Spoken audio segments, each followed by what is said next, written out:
Good evening, everyone. Andrew here. Welcome to any newcomers who have joined my page today for the first time and maybe tuning in for the first time. I want to welcome you. I made a post earlier about the influx of viewers that I had seen being shared by Nathan and Nathan's Weather Center, so I appreciate that.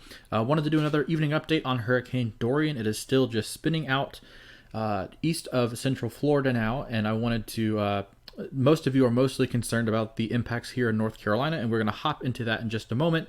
But first, wanted to kind of give you an update on the storm, what it's doing, and how it's progressing along with the official National Hurricane Center forecast track. So thanks for tuning in. If you have any questions or comments, feel free to comment below, and I'll get to them as this live stream goes on. And our confidence in the forecast is rising, and we're a little more confident on what impacts we will see here in the Carolinas. So I'm going to try to keep this live stream a little bit shorter because my computer does not like when I export 30-minute long videos and try to upload them to YouTube. So we will try to keep this as brief as possible, but I want to give you as much information as possible. So if you have any questions, just comment below. So we have Hurricane Dorian still spinning out. It's been adjusted to a Category 2 intensity, and I'll jump over to the latest advisory. And this is the 5-day track, so you can see it spanning all the way out up into eastern Canada now as well. So it's going to start moving very quickly. It's on its northward. It's actually moving northwestward at 6 miles per hour, maximum sustained winds of 110 miles per hour, and moving northwestward at a pretty slow clip, starting to have some effects in eastern Florida, and I'll show you what I'm talking about in just a few minutes. But its presence is starting to be felt on U.S. soil, so it certainly is making its presence known, and will continue to march up the southeast coast here, kind of tracing the coastline and getting very close to North Carolina. And I want to kind of shave this down. So this is the 5-day forecast, but we can click over here and go to the 3-day forecast. And I've also overlaid the line that connects the dots here. So each of these H's indicate hurricane strength, which is less than a major hurricane. And so it's maintaining its intensity as it comes and approaches the South Carolina coast. And then you can, if you overlay the line here, you can see just how close Dorian is forecast to approach eastern North Carolina, specifically Cape Fear down here near Wilmington, Cape Lookout down here east of Morehead City, and then Cape Hatteras out here. All three of those locations could experience hurricane conditions starting on Thursday and lasting into starting Thursday morning, lasting into Friday midday, and for Cape Hatteras, possibly into Friday evening as well. So it's crunch time. You know, the storm impacts are about 36 hours away now. Those winds will start kind of filling in late tomorrow night into Thursday morning, and I'm going to go over all of this in detail in the next couple of minutes, but just kind of giving a brief overview before we dig in here. Again, thanks for everyone who's tuning in. If you have any questions, feel free to comment. I'm just going to go through and talk about what Dorian is doing now and what it's expected to do in the coming days. So if we jump back to the infrared satellite, here we have a really disorganized storm. It certainly does not look as menacing as it did the other day, which is great news. Unfortunately for the Bahamas, it sat over Grand Bahama down here for over 24 hours and left a tremendous flooding disaster there. Still not really, I don't think we've quite understood the scope of what the storm did, because a storm of that intensity that Dorian had sitting over a populated area is pretty unprecedented. So unfortunately, I'm sure we will realize the scope of what all was caused from Dorian in the coming days. But the good news is that it has moved away. It's been fighting off some dry air. Some dry air was associated with a trough that was building and coming down toward the storm, and it's feeding in some drier air here, getting wrapped into the core. So that is helping to keep the intensity of the system in check, which is great news. It is trying to develop, it looks like it's trying to redevelop some convection around its center of circulation, which is right in this area.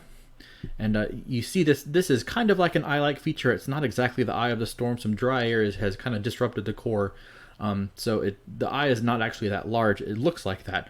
But the center of circulation is over here, and it's fighting some dry air, and it will be moving over some warmer waters of the Gulf Stream up in this area in here, where temperatures are plenty warm enough for it to at least maintain its intensity. It's possible it could kind of have a little intensification spurt and continue to grow in size. You notice, the other day, Dorian was, something like this is a Category 5 storm. It was a very powerful but a small storm, and now it has expanded.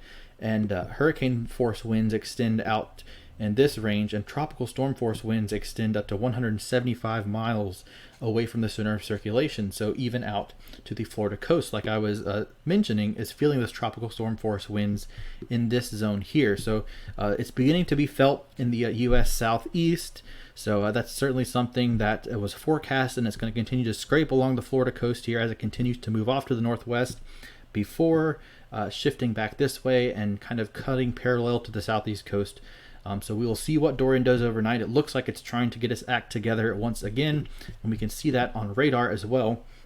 This is out of Melbourne, Florida, so this radar is shooting off to the east here, looking at the storm, and right now it's about 100 miles off of the coast, the space coast of Florida. Some of these more intense rain bands beginning to come on shore here, and even though it's not exactly showing heavy rain in these areas here, it's still getting into that tropical storm force winds, which we were talking about, causing some power outages, which I'll show you the power outage map in just a few moments.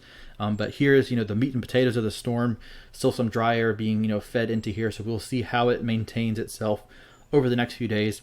The good news about the storm is that it is in a weaker state than it was. It still packs a huge punch, still needs to be prepared for. It's a hurricane, for goodness sake, so we don't really have a higher threat level when dealing with hurricanes in North Carolina. But so that's the silver lining to the forecast. The bad thing is that with a weaker storm, the wind field will continue to expand. So it's already grown in size a lot. If it continues to lower its wind speeds, that kinetic energy built up within the storm has to go somewhere, and it expends itself by expanding the wind field and becoming a larger storm to disperse all of that energy. So if it does continue, if the winds continue to go down in the central core of the system, that's going to mean the winds reach farther out, and then people in the triad, people in the Charlotte metro area that I'm going to talk about in a few minutes, you will get more of those wind impacts and potentially some rain. But right now it's not expected to do so, just because of the smaller state of the system.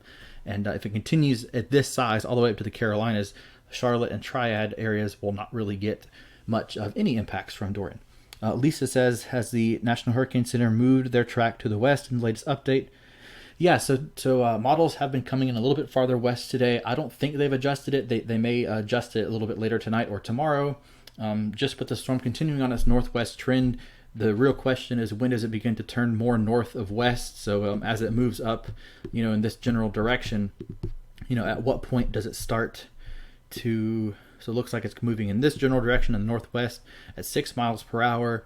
At what point does it start to be turned more north? And it's expected to do that somewhere around this bend near Jacksonville area, and continue to go out this way, become very close to the coast of Georgia and South Carolina. So at what point it turns is really critical here.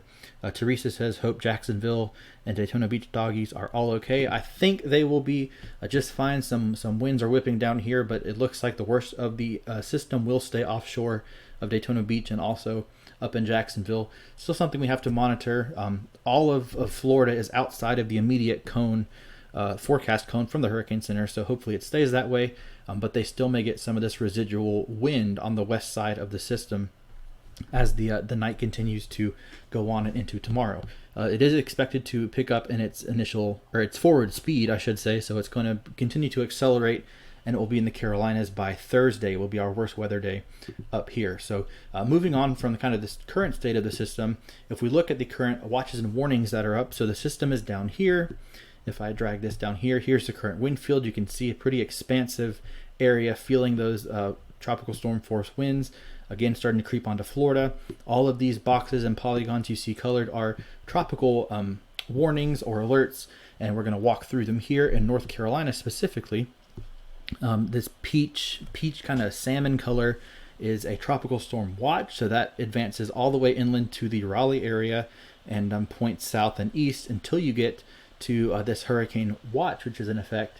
And then we have a hurricane warning down here and tropical storm warning down here. Now, you're used to hearing severe thunderstorm watch or tornado watch or something, and hurricane watches are kind of unique in that they're purely based off of the time portion of the alert. So the hurricane watch does not mean that you're less at impact of seeing effects from the hurricane. What it means is that you basically have the impacts from the hurricane are greater than 24 hours out.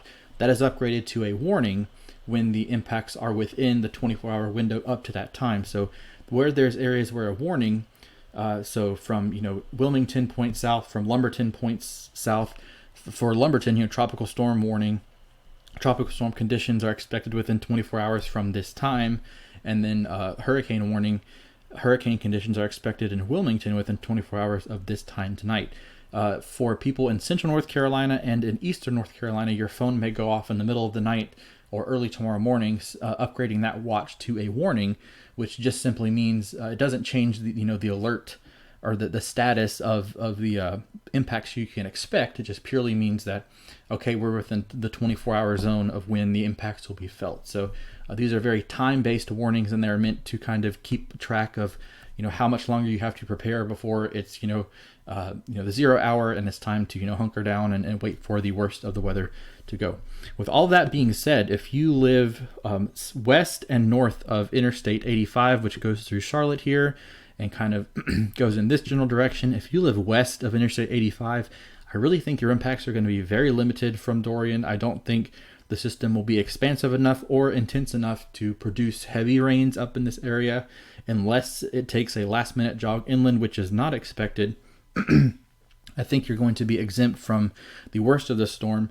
It's still going to be breezy. You're still going to feel, a change in the air. It's going to be a little bit cooler. It's going to be overcast. You'll feel the breeze from the storm passing off to the southeast of North Carolina, or having a brush or a potential, strike on the North Carolina coast. But these areas, I really don't foresee any major impacts on your Thursday. Lisa says, I'm in Lee County wondering if the watches will extend west. If tropical storm force winds extend 175 miles out, about 116 miles from Wilmington. Yeah, so this is a great question. So Sanford being right in this area, I am in Johnston County over here, and I am approximately right at 100 miles from Wilmington, so down here. I don't know if they'll expand that. I'm leaving that up to these warnings are issued by the National Hurricane. They're not actually. They are. A couple of years ago, local weather forecast offices were granted permission to issue inland tropical alerts. So these for the national, for central North Carolina, which covers these counties in here, they have complete jurisdiction over this whole area. So it is up to their discretion whether they will update that into a tropical storm watch. It's possible, Lisa. I don't really foresee it happening. They may add it if Dorian continues to grow in size, especially if it goes through another eyewall replacement cycle where it kind of broadens. By this time tomorrow, I think they will include Lee County, potentially Wake County, and Franklin County, maybe Warren County, up into this area. But I wouldn't expect it at this time, but it's certainly possible. I would prepare. You're kind of in that battleground zone in Lee County here, where you're going to be on the edge of tropical storm impacts. You can still have some gusty winds that could cause scattered power outages. And you'll have, probably anywhere from 1 to 4 inches of rain, depending on if you get under a heavier band of rain. But your impact still should be limited in Lee County. Chesapeake, Virginia. Thoughts? I haven't really looked at the Virginia impacts. It's going to be pulling away a lot quicker once it gets up to here. So after we've heard all of this humdrum about the storm crawling in the Bahamas, it's going to cover, several hundred miles from here on 2 p.m. Thursday to here 2 p.m. Friday. So any impacts in Chesapeake would be very limited. Up in the whole Hampton Roads area, there is a tropical storm watch hoisted for you now. I think that is going to be the extent you'll see probably tropical storm force winds, so anywhere up to in excess of 39 mile per hour wind gust up to 40, which, once you get around 40 to 50, you start getting power outages a little more likely. So, some heavy rain for your area as well. But I don't think it's going to be nearly as bad as it's going to be down here in Wilmington, Jacksonville, Morehead City, or Cape Hatteras. Even down to Myrtle Beach is probably going to take a pretty solid hit from this storm and have prolonged period of heavy rain and hurricane force winds. So in Chesapeake, I think you are still going to be solidly in that zone of tropical storm conditions. Yeah, you can breathe a sigh of relief. I really don't think it's going to be that bad. I think it's going to kind of graze the coast and then quickly go out here. So anything that is kind of intense, it will be very short-lived. It's going to be really booking when it gets out here, probably 20 plus miles per hour. So that's the one good thing about the system for anyone listening. It's going to be accelerating in speed. It's not going to be a Florence. It's not going to be a Matthew or a Floyd. It's going to come. It's going to deliver its impact, and it's going to get out of here. So it's not going to be a prolonged system. It's going to give, its graze to the coast and then quickly go back out to sea, and we'll bid good riddance to Dorian. So in terms of, I've already shown you that.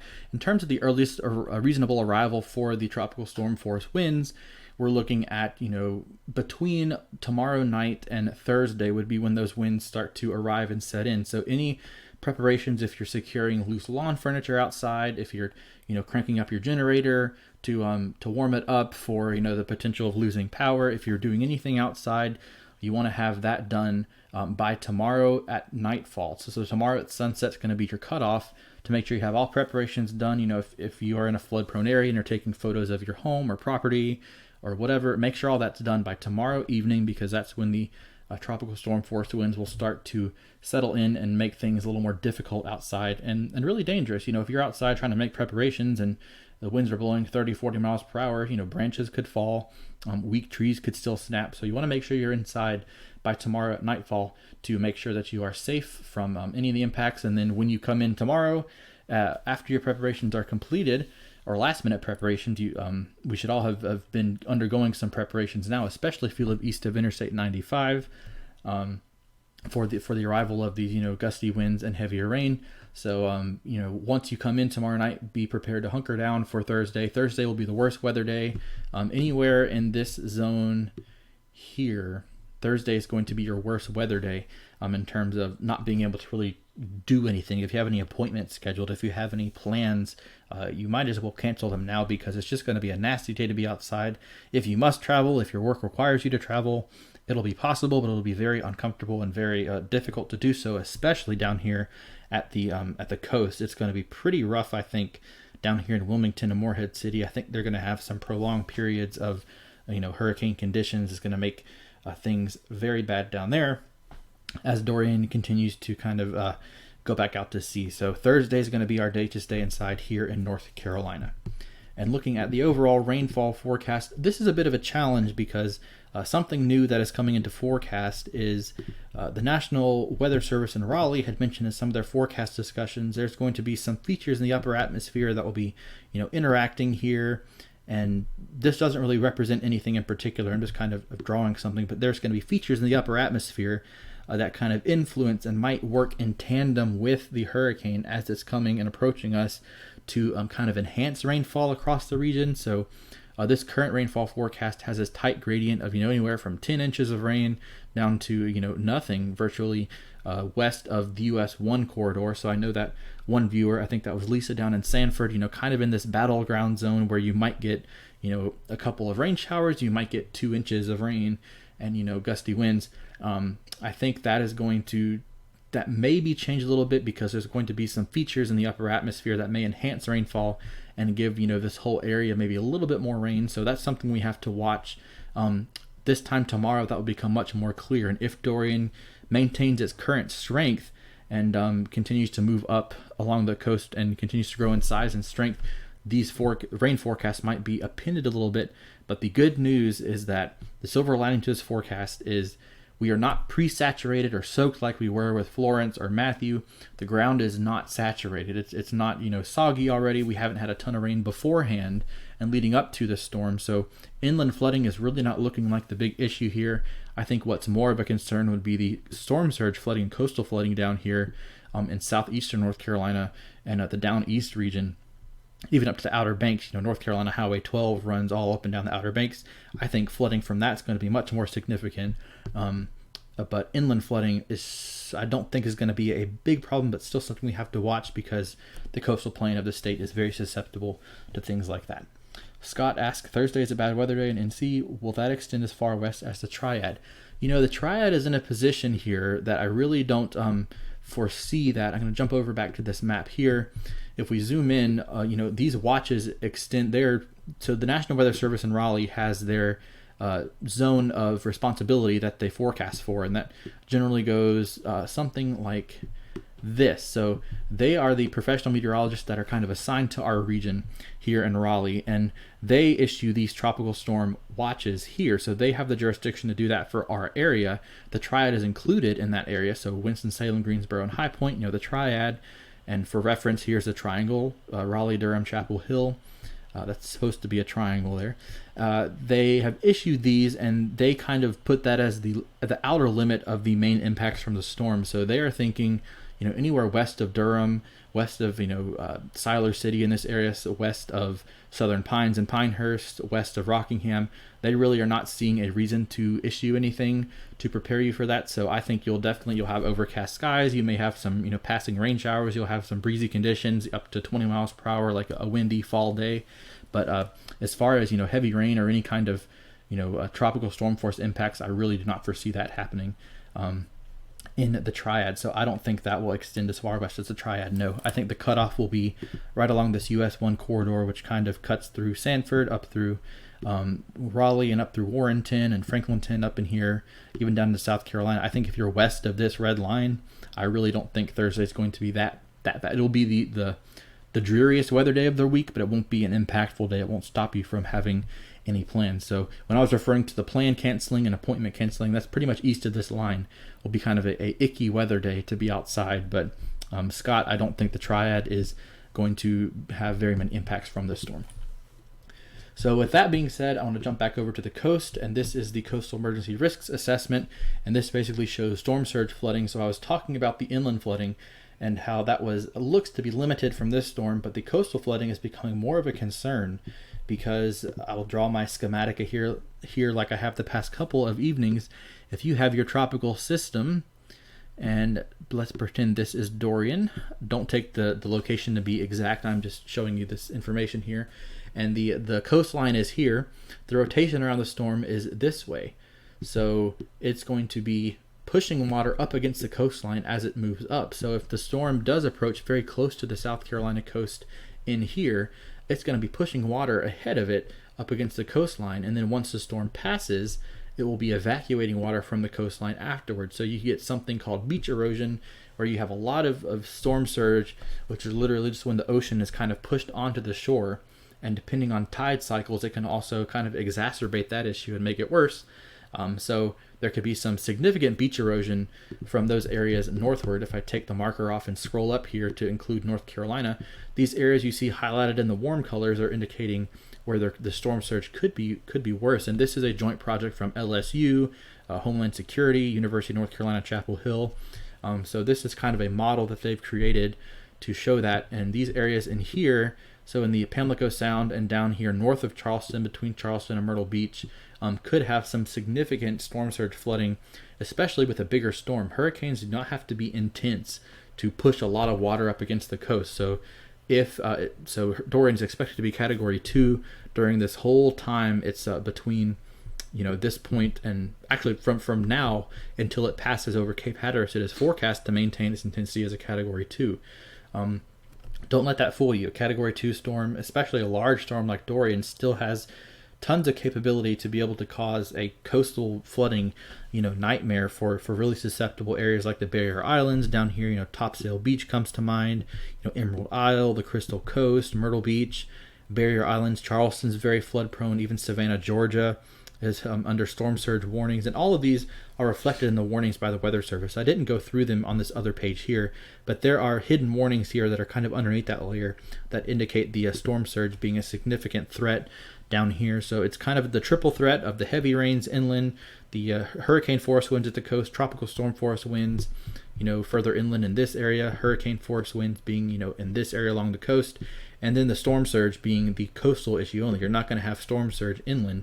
That's going to be limited to the immediate coast. Even if you're 5 miles from the beach where you live, you're not going to experience storm surge flooding, not from this storm at this stage. So I believe the warnings are currently out for storm surge of 4 to 7 feet, which if you take a 6 foot tall person, that's enough to completely surround them and cover their head. So it doesn't really, as a number, 4 to 7 feet doesn't immediately sound that bad, but when you put it in perspective, that's easily enough to wipe some homes off of their foundations, and that is a common sight, unfortunately, with hurricanes. The power of water is something not to be played with. So it goes without saying that if you encounter any storm surge flooding or inland flooding from washed out roads, with Hurricane Florence, hundreds, I think over 1,000 North Carolina roads were washed out, And the most common fatality from tropical cyclones is from flooding and from water rescues, usually caused by driving into flooded areas. So you hear the phrase all the time, turn around, don't drown. You do not know what's under that flood water. There could be no road. There could be, a live electrical wire that's laying on the water surface somewhere. The water could be, it could have, chemicals in it. It could have, a giant spear of wood in it. So you don't know what's under the surface of the water. So just avoid it. And this is mainly, I'm speaking to mainly people down in this area who would experience the worst flooding from this storm. So just be aware of that and know that no matter the intensity of Dorian, even if it weakens to a tropical storm by the time it gets up to the Carolinas by some feet, it's still going to have plenty of enough juice per se to deliver some coastal flooding impacts. So that's something we have to watch out for. So jumping over to the power outage map, this is a neat tool that kind of shows a clean view of the power outages. And right now, the blue indicates no outages, yellow indicates minor outages, and red is a major outage. When Hurricane Barry came through a couple of months ago into Louisiana was colored in red because anytime you have the combination of heavy rain, gusty winds, that's a recipe for widespread power outages. We're well aware of that. We've seen that multiple times with storms. And you can click on a state and get more information. So down here in Florida, and you can start to see a little bit, it may be hard to see on the live stream. I'm not sure what device you're looking on. But in terms of the east coast of Florida, you can start to see some of these counties having this kind of yellowish tinge to them. And that is an indication that power outages are on the rise in that area, and they have several to report. So in Volusia County, Brevard County, Indian River County, St. Lucie County, Martin County. So from Palm Beach up to anywhere from south of Volusia County, the space coast of Florida, if you will, is getting in that zone with these tropical storm force winds coming on shore. So if I kind of overlay that same circle, you're starting to see those effects. So kind of put this in perspective. If the radar looks like this when you wake up on Thursday morning, and there's some of those outer bands coming to you, there are tropical storm force winds laden within these rain bands. So it doesn't have to look severe to cause power outages. So just keep that in mind. I fully expect this to continue to light up, and then also into Georgia, South Carolina, and North Carolina. Unfortunately, a lot of power outages are likely on the way as the storm continues to move off to the northeast off of the coast. So I want to start wrapping up here. Looks like I'm at about 26 and a half minutes or something like that. So I want to keep this rather brief and just kind of give an update on everything. So Scott says, my parents in Daytona just lost power about 10. Yeah. So that seems to be the trend as Dorian continues to move off to the, I'm going to refresh and make sure I'm getting the most recent images here. All right. So that's a little bit more recent. So Dorian is still moving in this northwestern kind of track. So that may even be too much of an angle as it kind of scoots off this way. So it's kind of on a collision course toward Florida. It's going to turn before it gets to land. But it's kind of at an angle. If you imagine the coast going, this way, and then Dorian coming this way, they're kind of getting closer and closer. So probably a lot more people in this area from Jacksonville down to Cape Canaveral. Titusville is up here.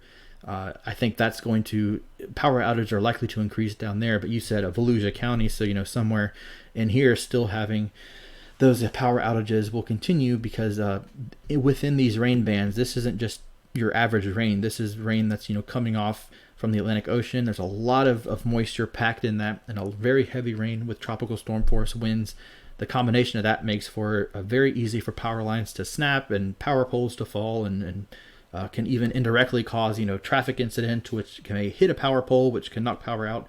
So there's lots of things that can happen to cause a bunch of problems with these storms. So I hope they get their power restored. Luckily, the storm will be out of their hair by tomorrow, so hopefully linemen and linewomen and power crews can get up there and fix that. So going back to here, those are power outages, and this is kind of where I wanted to end up, kind of an overall view. We were looking at the watches and warnings earlier, but this is a impact-based graphic, so you can go to this page for any, I believe you could do this for any page. I know Raleigh does it for theirs. You can just go to weather.gov/RAH, which is the code for Raleigh and the weather service, and then you can go to tropical, and that will show you an overview of all of these interesting tabs that have a lot of information, but the most relevant to you is likely going to be threats and impacts. And you can see this overlaid here. Here we go. So Yes, so the potential for this is like the legend here. So the worst impacts obviously at the coast. That follows logic. If you go closer to the coast in this storm, you're going to have worse impacts. You're going to, in this battleground zone in the orange here, and in yellow, that is where you're going to kind of have limited impacts. You're still going to have enough to, to make Thursday a pretty bad weather day, but it may not be enough to, cause widespread power outages. But isolated pockets, of heavier rain and gustier winds are definitely a possibility in this yellow zone. And it may even be possible that as Dorian approaches a little bit closer, all of these zones get expanded just a little bit to account for the larger storm that is kind of growing off of the coast of Florida right now. Bill says, how are we looking for 29575? I believe that's Myrtle Beach, if I'm not mistaken. So, certainly that's somewhere near the Myrtle Beach area. I want to double check that. So I'll kind of ramble on and see if you can confirm that for me. But, anywhere along the coast here, I feel like the Carolinas are now coming into the discussion as being, the main recipients of the impacts from Dorian.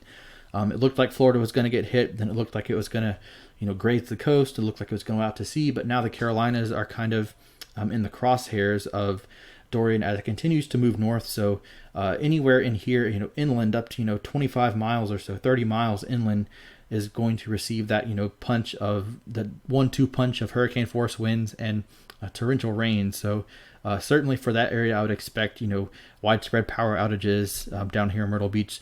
Coastal flooding may be a big problem in there, as the curvature of the coastline could play into some significant storm surge flooding from Dorian.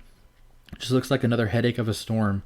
Your typical array of impacts you have from tropical systems in the Carolinas, with significant coastal flooding, some wind damage possible from tropical storm force sustained winds and gusts over hurricane strength, and then the threat of inland flooding as well. So if you're not on the coastline, still have that threat of flooding from the Waccamaw River and areas around Myrtle Beach and things like that. That's pretty much all I had, so I will go back to the infrared loop as we see a struggling storm. Well, not really. It looked like it was struggling earlier today, but it looks like it's trying to get its act back together. Some dry air has been ingested into the system, which is keeping the intensity in check. So we will see how Dorian continues to develop overnight. You can see flare-ups of stronger thunderstorm, stronger areas of stronger thunderstorms. I'll get it right the third time there. Areas of stronger thunderstorms popping up on the southeastern side of the storm, which may, kind of translate downwind to more intense convection wrapping around the other side. Right now, the western side is, kind of struggling, which is good news because we would be on the west side of the system as it moves up. But it is expected to maintain itself and fill in and be a whale of a storm as it approaches the Carolinas. So we'll have to keep an eye on that and see how Dorian progresses. I'll be on tomorrow evening as well, until I plan to do a nightly video until we can finally bid good riddance to Dorian and it moves out of our zone of worry and goes out to the sea. So I will be on tomorrow night with more specific impacts. Confidence is increasing that the eastern North Carolina and northeastern South Carolina will see pretty bad impacts from Dorian, especially along the coast. If you're inland, if you're more than 50 miles inland, you're going to see tropical storm force winds. If you're within, 50 miles of the coast in either of the Carolinas, I think you're going to be subject to, stronger winds up to hurricane force possible with very heavy rain. Power outages are likely, and you know how the rest of the story goes. So I'll let you fill in the blank for that, and you can kind of anticipate what we'll see from Dorian. If you have any questions, feel free to comment or message me or follow me on Twitter at Andrew WX Center altogether. And we will get through the storm together, and we will see what Dorian has in store for the Carolinas. And until next time, thank you for tuning in. Stay safe and take care of each other, and I'll see you on the next video. Thanks.